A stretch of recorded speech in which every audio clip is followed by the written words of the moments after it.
اعوذ باللہ من الشیطان الرجیم بسم اللہ الرحمن الرحیم۔ سامعین گرامی، لواح جامی کا آج مطالعہ لائحہ ششم سے شروع ہوگا، تو آئیے کتاب متبرک کی خواندگی کرتے ہیں۔ عارف باللہ جامی نے فرمایا، آدمی لائحہ ششم، آدمی اگرچہ بسبب جسمانیت در غایت کثافت است، یعنی اگرچہ آدمی اپنی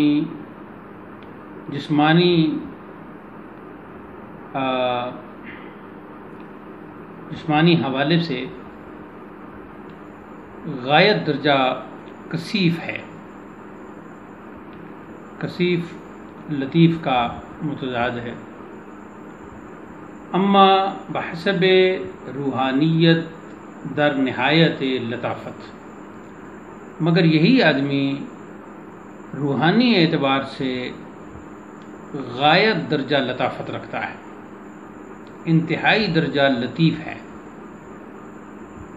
یعنی جسمانی اعتبار سے یہ کثیف ہے، اس میں کثافت ہے، لیکن روحانی اعتبار سے اس میں لطافت ہے، اعلیٰ درجے کی، انتہا درجے کی۔ غایت کا مطلب ہے انتہا، یعنی انتہا درجے کی لطافت اس میں پائی جاتی ہے۔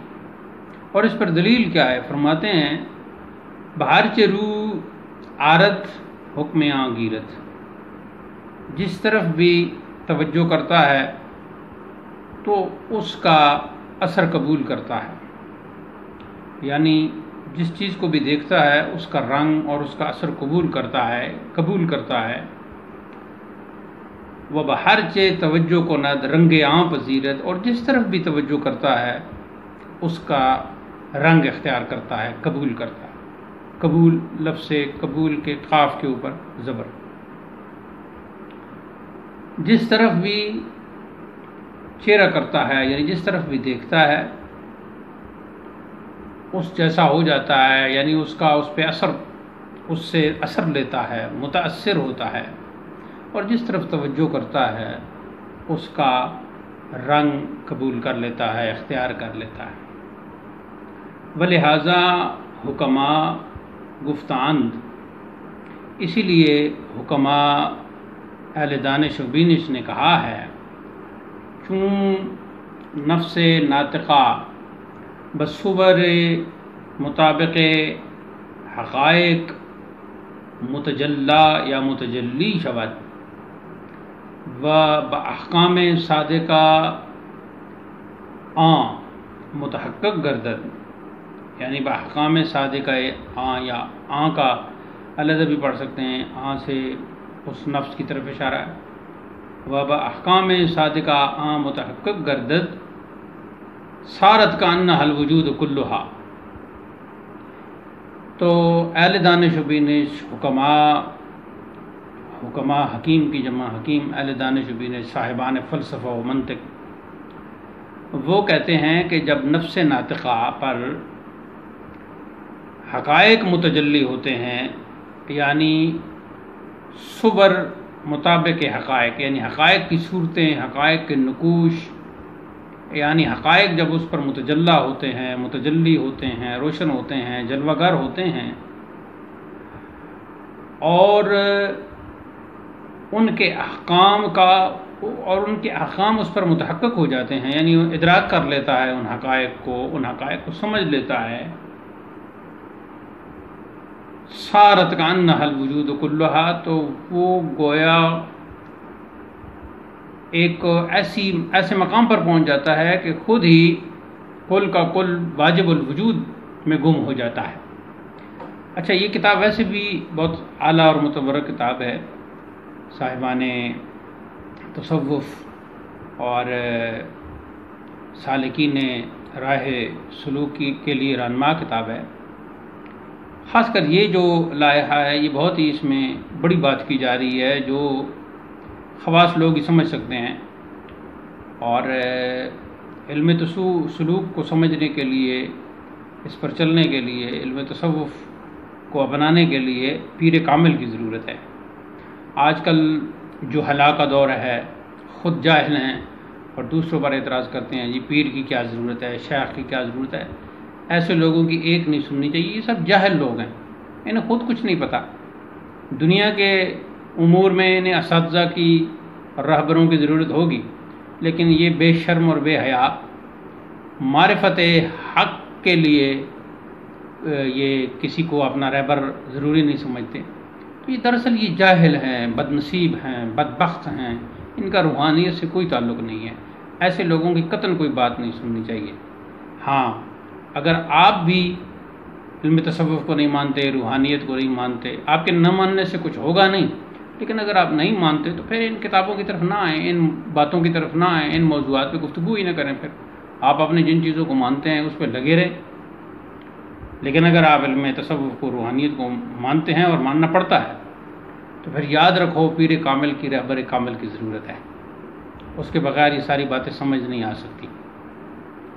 لیکن ہم چونکہ کتاب کا مطالعہ کر رہے ہیں تو ہم نے کوئی عبارت ترک تو نہیں کرنی، اس لیے ہم اس عبارت کو پڑھ رہے ہیں، ترجمہ کر رہے ہیں، اس کی شرح کر رہے ہیں، اور جتنا ہمارا ذہن ہے، جتنا ہمارا دماغ ہے، جتنی ہماری فہم اور فراست ہے۔ تو وَأَيْضًا عموم خلائق بواسطہ شدت اتصال بدیں صورت جسمانی و کمال اشتغال بدیں پیکر حیولانی چنان شدان کہ خود را ازاں بعض نمی دانند و امتیاز نمی توانند۔ آگے پھر اس کی مزید تشریح کرتے ہوئے فرماتے ہیں کہ اور یہ بھی ہے کہ عام مخلوق جو ہے، عموم خلائق، عام مخلوق جو ہے، عام لوگ جو ہیں، ان میں جو دو چیزیں ہیں، ایک ہے شدت اتصال بدیں صورت جسمانی، اس جسمانی صورت کے ساتھ جو ان کا شدت اتصال ہے، جو ان کا ایک لگاؤ ہے اپنی اس جسم کے ساتھ۔ اور آگے فرماتے کمال اشتغال بدیں پیکر حیولانی، اور اس پیکر حیولانی کے ساتھ جو ان کی مشغولیت ہے کمال قسم کی۔ پیکر حیولانی، یہ حیولانی منسوب ہے حیولہ کی طرف، اور حیولہ کسی چیز کی اصل کو کہتے ہیں، کسی چیز کی اصل، اس کو کہتے ہیں فلسفہ کی زبان میں، منطق کی زبان میں حیولہ۔ تو پیکر حیولانی سے مراد یہی انسانی جسم ہو گیا کہ اپنی اس صورت جسمانی اور اس پیکر حیولانی جیسا جس شکل میں وہ ہے، اس میں وہ اتنا اس کے ساتھ اتصال یعنی تعلق، اور اتنا اس کے ساتھ اشتغال یعنی مشغولیت ہے، اس کی وجہ سے وہ ایسے ہو گئے ہیں، چنان شدان ایسے ہو گئے ہیں یہ عام لوگ کہ خود را ازاں باز نمی دانند، اپنے آپ کو اس صورت جسمانی اور پیکر حیولانی کی قید سے چھڑا ہی نہیں سکتے، وہ امتیاز نمی توانند، اور فرق نہیں کر سکتے کہ اس سے جب وہ اپنی جان چھڑا لیں، یعنی اس اپنے وجود کی وہ نفی کر لیں، تو وہ کس مقام پر پہنچیں، اس بات کو وہ سمجھ نہیں سکتے، یعنی ان پر حقائق ظاہر نہیں ہو سکتے۔ یہی وجہ ہے، اس وجہ سے ان پر حقائق ظاہر نہیں ہوتے۔ آگے فرماتے ہیں وفی مثنوی المولوی قدس سرہ منافات۔ آگے مثنوی کے دو شعر ہیں کہ حضرت مولوی یعنی مولانا روم رحمۃ اللہ تعالی علیہ کی مثنوی میں ہے، اور آپ نے کیا فائدہ عطا فرمایا، یعنی کیا خوب ارشاد فرمایا، اے برادر تو ہمیں اندیشہ ہی، اے بھائی تو بس اندیشہ ہی اندیشہ ہے، فکر ہی فکر ہے، خیال ہی خیال ہے، یعنی تیرے پاس اگر کوئی سرمایہ ہے تو وہ یہ فکر ہی فکر ہے، باقی کیا رہا ہے، باقی ما بکی تو استخوان و ریشہ ہی، باقی جو تیرا ہے وہ کیا ہے، جسم ہے، تیری ہڈیاں ہیں، تیرے رگ و ریشہ ہیں۔ ریشہ کا معنی بھی رگ، مطلب رگ و ریشہ ہے، گوشت پوش ہو گیا، یہ ہڈیاں ہیں، یہ باقی تو تیرے اندر یہ ہے۔ اگر تیرے اندر کوئی چیز ہے تو وہ ایک ہی ہے، اور وہ کیا ہے، اندیشہ، خیال، فکر، سوچ اور بچار، خیال، قوت خیال، یہ تیرے اندر ہے، اور اسی کے بل بوتے پر تو جو کچھ بھی کرنا چاہتا ہے کر سکتا ہے۔ اگلے شعر میں فرماتے ہیں گر گلست اندیشہ تو گلشنی، اگر تیرا خیال گلاب ہے، یعنی تو گلاب کے خیال میں گم رہتا ہے، گلاب میں گم رہتا ہے، گلشنی تو پھر تو باغ ہے، تو پھر چمن ہے، باغ ہے. یعنی تو اگر گلاب کے خیال میں مست ہے، اسی کی فکر میں ہے، اسی کی یاد میں ہے، اسی کے ذکر میں ہے، تو پھر تو گلاب ہے، تو پھر گل ہے، یعنی گلشن ہے. ور بود خارے تو ہیما گلخنی، اور اگر تو خار یعنی کانٹے کے خیال میں گم ہے تو ہیما گلخنی، اصل میں ہے ہیما گلخنی. تو یا پھر تو ہیما ہے، یعنی یہ ہیما کہتے ہیں یا مجہول کے ساتھ. ہیما وہ خشک لکڑی وغیرہ جو آگ لگانے کے لیے جلاتے ہیں، اسے کہتے ہیں ہیما، یا مجہول کے ساتھ. اسے ہیما نہیں پڑھنا بلکہ ہیما، یا مجہول کے ساتھ. تو اگر تو کانٹے میں اس میں گم ہے تو پھر تو ہیما، گلخن کا ہیما ہے. گلخن کہتے ہیں تندور کو، تندور جو ہوتا ہے اسے گلخن کہتے ہیں. یہ کچھ لفظ کیسے بنتے ہیں یہ تو ہر قواعد کی باتیں ہیں، لیکن یہاں چلتے چلتے ہم ایک بتا دیتے ہیں. گلخن، گل جو ہے وہ آگ انگارے کو کہتے ہیں، اور خن جو ہے وہ خانہ کا مخفف ہے. تو اصل میں یہ ہے گل خانہ، یعنی انگاروں کا گھر، آگ کا گھر، آتش خانہ. تو وہ جیسے وہ انگیٹھی بناتے ہیں، اس میں انگارے ہاتھ سینکنے کے لیے بھی اکٹھے کر لیتے ہیں. تو ایسی ہی تندور، اس میں بھی پھر جب لکڑی جلتی ہے تو نیچے انگارے رہ جاتے ہیں، تو اسے گل خن کہا جاتا ہے. تو وہ پھر گل خانہ کثرت استعمال کی وجہ سے خانہ خن میں تبدیل ہو گیا، تو گل خن ہو گیا. یعنی اگر تو گلاب میں گم ہے، اس کے فکر میں، اس کے ذکر میں، اس کی یاد میں گم ہے، تو پھر تو گلشن ہے، تو سراپا گلشن ہے. اور اگر تو کانٹوں اور اس قسم کے گھاس پھوس، اس کے خیالات میں گم ہے، تو پھر تو کیا ہے؟ تو ایک گلخن کا ایندھن ہے، ایک تنور کا ایندھن ہے. اس کے بعد فرماتے ہیں پس می باید کہ بکوشی و خود را از نظر خود بپوشی. پس تجھے کوشش کرنی چاہیے. اب یہ مرید کو، سالک کو، راہ سلوک کے مسافر کو فرماتے ہیں، پس تجھے خوب کوشش کرنی چاہیے، وہ خود را از نظر خود بپوشی، اور اپنے آپ کو اپنے آپ سے چھپانا چاہیے. ہاں، اپنے آپ کو اپنے آپ سے چھپانا چاہیے، یعنی اپنی نفی کرنی چاہیے، اپنے وجود کی نفی کرنی چاہیے. وبر ذات اقبال کنی، اور اس ذات کی طرف متوجہ ہونا چاہیے، تو متوجہ ہو. وہ حقیقت اشتغال نمائی، اور اس حقیقت کے ساتھ اپنا اشتغال کر، یعنی شغل کر. کہ درجات موجودات، اس موجودات سے مراد موجود چیزیں یعنی کائنات، کہ کائنات کے ان موجودات کے، مخلوقات کے جتنے درجات ہیں، ہمہ مجالی جمال اوین، یہ سارے کے سارے اس کے جمال کا مظہر ہیں. اس جمیل علی الاطلاق جو پچھلے لائحہ میں فرمایا، اس جمیل علی الاطلاق عز و جل، اس محبوب حقیقی کے جمال کے مظہر ہیں. اور مراتب کائنات مرائی کمال او، اور یہ جتنے بھی کائنات کے مراتب ہیں، یہ سارے کے سارے اس کے کمال کے مرائی ہیں، یعنی نظر آنے کی جگہ ہیں، یعنی مظاہر ہیں، مظہر ہیں. بری نسبت، یہ جو نسبت ہے جو جس میں تو نے جدوجہد کرنی ہے، اور یہ جو خاص کیفیت میں رہنا، یعنی اس کو مشائخ کی اصطلاح میں مراقبہ کہتے ہیں. یہ جو خاص مراقبہ میں تو نے رہنا ہے، یہ جو نسبت ہے مراقبہ، بری نسبت چندام مداومت نمائی. اس مراقبہ میں، یہ جو مراقبہ ذات ہے، یعنی خدا کی ذات میں گم ہونا، اپنی نفی کرنا، اس نسبت میں، اس مراقبہ میں تو اتنی ہمیشگی اختیار کر، اتنی کنٹینیوٹی رکھ کہ با جانے تو در آمیزد، کہ یہ تیری جان میں جو ہے وہ گھل مل جائے، یعنی تیری روح میں اتر جائے. وہ ہستی تو از نظر تو برخیزد، اور تیرا وجود تیرے سامنے سے بالکل ہی غائب ہو جائے، ہٹ جائے. تیری ہستی، تیرا وجود، ہستی یعنی تیرا ہونا، تیرا وجود، یہ درمیان میں سے بالکل ختم ہو کے رہ جائے. اگر بخود رو آوری بہو آوردہ باشی، ایسی صورتحال ہو جائے کہ اگر تو خود کو دیکھے تو خود کو نہیں دیکھ رہا ہو، بلکہ تو اس کا نظارہ کر رہا ہو. بہو آوردہ باشی، تو اس کی طرف متوجہ ہو، تیرا چہرہ اس کی طرف ہو، تیری آنکھیں اس کے جمال میں گم ہو. یعنی ایسی تو صورتحال پر اپنے آپ کو پہنچا، یہ مراقبہ کر کے. وہ چوں از خود تعبیر کنی ازو تعبیر کردہ باشی، اور جب تو اپنا نام لے تو وہ تیرا اپنا نام نہ تو لے رہا ہو، بلکہ اسی کا نام لے، یعنی تو نہ رہے بلکہ وہی بن جائے، تیرے منہ سے تیرا اپنا نام نہ نکلے، تیرا اپنا بھی اگر نام نکلے تو اسی کا نکلے۔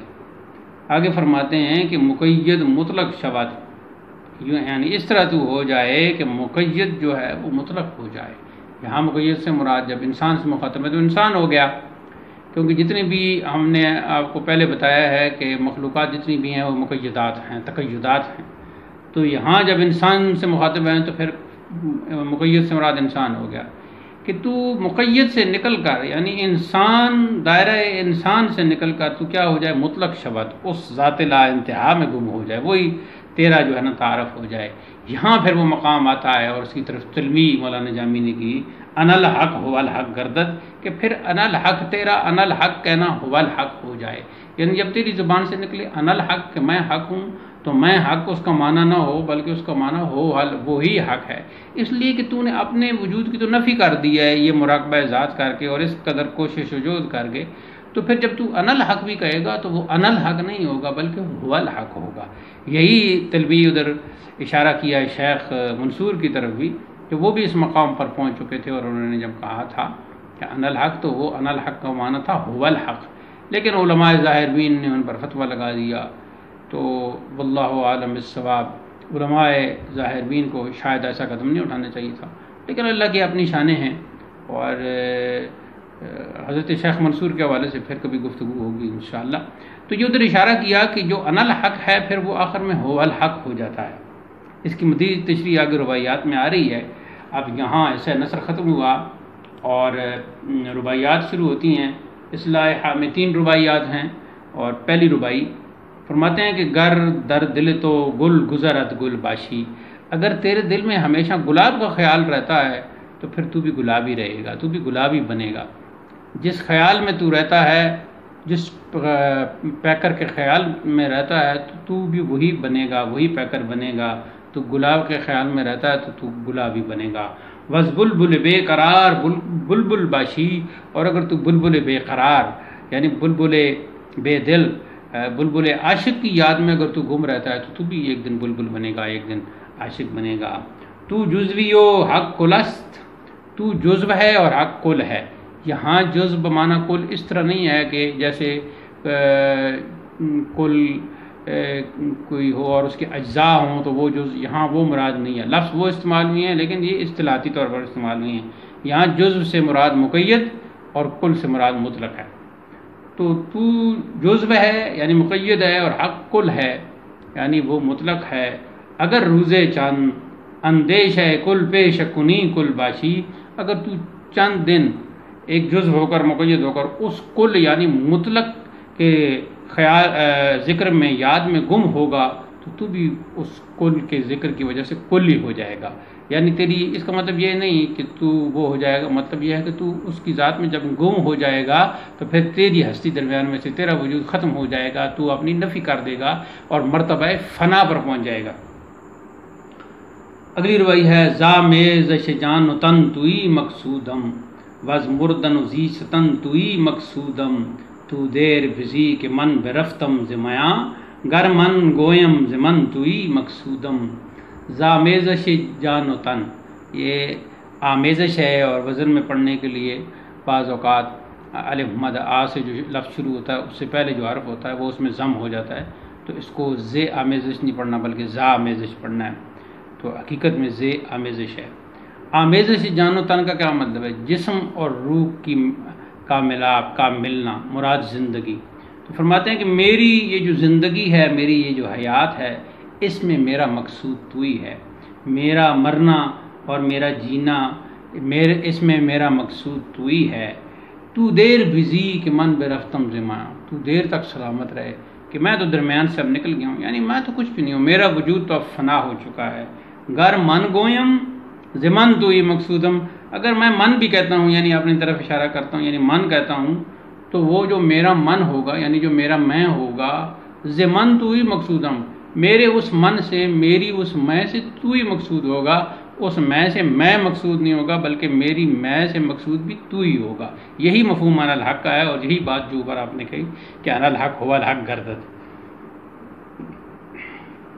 گر من گویم یعنی من کو انورٹڈ کاموں میں آپ رکھیں، اگر میں کہوں یعنی آئی کہوں، میں کہوں ز من، تو اس میری من سے، اس میری میں سے تو ہی مقصودم، تو ہی مقصود ہوگا، میں نہیں، یعنی اس میں من نہیں ہوگا، ظاہری طور پر وہ لفظ استعمال ہو رہا ہوگا۔ آخری ربائی اس لائحہ کی فرماتے ہیں کہ باشد و کہ لباس ہستی شدہ شق، کب ہوگا، کب یہ میری ہستی کا، میرے وجود کا لباس شق ہوگا، یعنی کب میں مقام فنا پر پہنچوں گا۔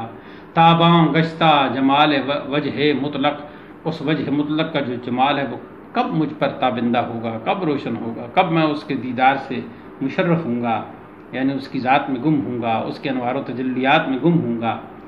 دل در صدوات نور او مستحلق، اس وقت میری حالت یہ ہے کہ میرا دل جو ہے اس کے نور کے پے در پے حملوں سے ہلاک ہو چکا ہے، یعنی میرے دل پر اس کے نور کے بار بار حملے ہو رہے ہیں، بار بار اس کے نور کا نزول ہو رہا ہے۔ جاں در غلبات شوق او مستغرق، اور یہ جو میری جان ہے اس کے شوق کے غلبات کی وجہ سے، غلبات غلبے کی جمع، غلبے کا مطلب بھی حملہ ہوتا ہے یعنی زور، تو اس کے غلبوں کی، شوق کے غلبوں کی وجہ سے میری جان جو ہے وہ مستغرق ہے، یعنی غرق ہوتی جا رہی ہے۔ اب میں اسی کیفیت میں ہوں، اس انتظار میں ہوں کہ کب میں اس مقام پر پہنچوں گا جب میرا وجود ختم ہو جائے گا، فنا کا مجھے مقام حاصل ہو جائے گا اور میں محبوب حقیقی کی تجلیات میں گم ہو جاؤں گا۔ یہاں لائحہ ششم کی عبارت ختم ہوئی، ایک خواندگی بھی ہوئی، ترجمہ بھی ہم نے کیا، مختصر شرح بھی کی۔ اللہ تعالی ہمیں اولیاء اللہ کے ان کلاموں کو سمجھنے کی توفیق مرحمت فرمائے اور ان کے بیر عشق سے کچھ قطرے ہمیں بھی نصیب فرمائے۔ سامعین، آپ سے گزارش ہے کہ ویڈیو کو مکمل سنا کریں، انشاءاللہ آپ کو فائدہ ہوگا۔ ویڈیو کو لائک کیا کریں، اس کو آگے شیئر کیا کریں، چینل کو اگر آپ نے سبسکرائب نہیں کیا تو سبسکرائب کر دیں۔ اس دور فتن میں یہ بھی آپ کا بہت بڑا تعاون ہے تاکہ اس چینل کے ذریعے اچھی سی چیزیں اور مفید چیزیں اہل محبت اور اہل ذوق تک پہنچیں۔ اسی پر گفتگو اختتام پذیر ہوتی ہے۔ وآخر دعوانا الحمدللہ رب العالمین، والسلام علیکم ورحمۃ اللہ۔